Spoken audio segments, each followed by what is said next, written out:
creating products in a Pro 700 monitor. If I go back, Toolbox, and I go to the Product tab, under our product name, if I hit Select, we can see this sprayer has 3 options in here.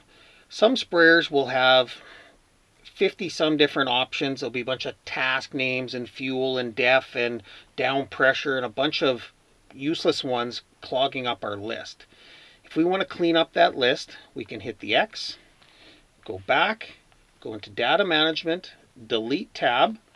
We can select product name from the list and bring up a drop down, and we can check on all the ones we want to get rid of. So if I want to get rid of one of these waters, I can check that, hit enter, and delete that certain record.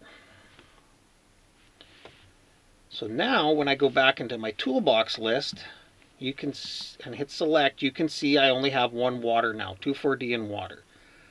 But if I want to add a new product, I can tap on product name, hit new, and I can do Roundup.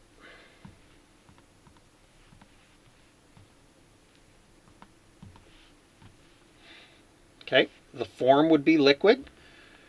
Usage, this is where we can, for record keeping, we can tell it that we have a herbicide in there.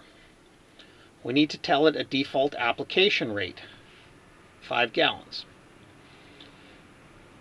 Delta app rate we'll leave at 1. We need to set a minimum and maximum, so if we are adjusting on the fly or doing variable rate, that these don't limit what we're doing.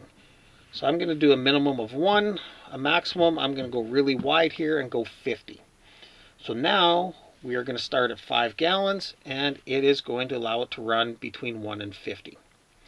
Anything else below on this page is for record keeping. If you want, you can fill out that information. It'll show up on the job report, but it is not needed to run. Once that is done, when we go back and go into our setup wizard, hit main, and we're doing a daily operation or every field operation, every time you're starting a new field, we go in there, we tell it our operator, our units, our crop type, our grower farm field, set our spray instance if we're doing a repeat pass in that field, and now we can go in and select our product, Roundup. You can see any products we create in there would be there. Creating a product name is not necessary. We have to have a product in there. A lot of people will choose to set water, and they'll run water for the whole year. This is more for record keeping on the job reports. We could enter prescription if we had one. We hit run, and now our job is set up for this field.